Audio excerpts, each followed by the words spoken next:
श्रीमद् भागवत महापुराण चतुर्थ स्कंद 18वां अध्याय पृथ्वी दोहन।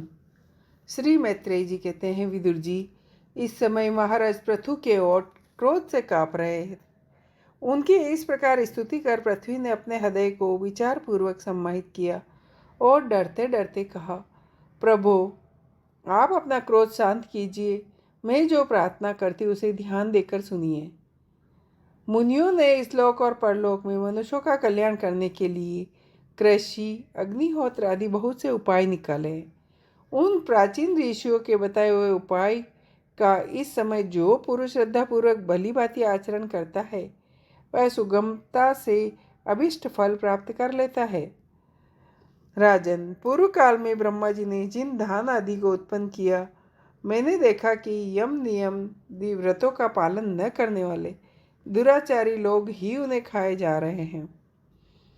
लोक रक्षक, आप राजा लोगों ने मेरी पालन और आदर करना छोड़ दिया। इसी से यज्ञ के लिए औषधियों को मैंने अपने में छिपा लिया। अब अधिक समय हो जाने से अवश्य ही वे धान्य मेरे उदर में जीर्ण हो गए। आप उन्हें पूर्वाचार्यों के बताए उपाय से निकाल लीजिए।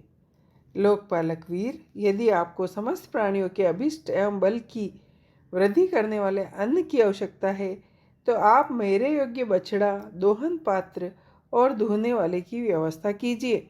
मैं उस बछड़े को स्नेह से पिन्हाकर दूध के रूप में आपको सभी अभिष्ट वस्तुएं दे दूंगी। राजन, एक बात और है, आपको मुझे समतल करना होगा, जिससे कि वर्षा ऋतु बीत जाने पर मेरे ऊपर इंद्र का बरसाया हुआ जल सर्वत्र बना रहे, मेरे भीतर की आर्द्रता सूखने न पावे। यह आपके लिए बहुत मंगल कारक होगा। पृथ्वी के ये कहे हुए प्रिय और हितकारी वचन स्वीकार कर महाराज पृथु ने स्वयंभू मनु को बछड़ा बनाकर अपने ही हाथों में समस्त धान्यों को दूह लिया। पृथु के समान अन्य विज्ञ जन भी सब जगह से सार ग्रहण कर लेते हैं, अतः उन्होंने भी पृथु के द्वारा वश में की हुई वसुंधरा से अपनी अपनी अभिष्ट वस्तुएं धूली। ऋषियों ने बृहस्पति जी को बछड़ा बनाकर इंद्रिय, वाणी, मन, स्रोत रूप पात्र में पृथ्वी देवी से वेद रूप पवित्र दूध दूहा। देवताओं ने इंद्र को बछड़े के रूप में कल्पना कर सुवर्णमय पात्र में अमृत, ओज और शारीरिक बल दूहा। दैत्य और दानवों ने प्रहलाद जी को वत्स बनाकर लोहे के पात्र में मदिरा और आसव रूपी दूध दूहा। गंधर्व और अप्सराओं ने विश्वावसु को बछड़ा बनाकर कमल रूप पात्र में संगीत, माधुर्य और सौंदर्य रूप दूध दूहा। श्राद्ध के अधिष्ठाता महाभाग पितृगण ने अयरमा नाम के पितृशरी को वत्स बनाया तथा मिट्टी के कच्चे पात्र में श्रद्धापूर्वक कव्य रूप दूहा।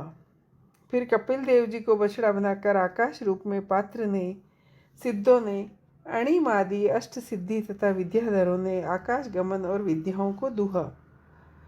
किम पुरुष आदि मायावियों ने मयदान को बछड़ा बनाया तथा अंतर्ध्यान होना, विचित्र रूप धारण कर लेना आदि संकल्पमयी मायाओं को दुग्ध रूप से दूहा। इस प्रकार यक्ष, राक्षस, भूत, पिशाच ने भूतनाथ रुद्र को बछड़ा बनाकर कपाल रूप पात्र में रुधिरा स्वरूप दूध दूहा। बिना फण वाले सांप, नाग, जंतुओं ने तक्षक को बछड़ा बनाकर मुख रूप पात्र में विष रूप दूध दूहा। पशुओं ने भगवान रुद्र के वाहन बेल को वत्स बनाकर वन रूप पात्र में तृण रूप दूध दूहा। वृक्षों ने वट को वत्स बनाकर अनेक प्रकार का रस रूप दूध दूहा।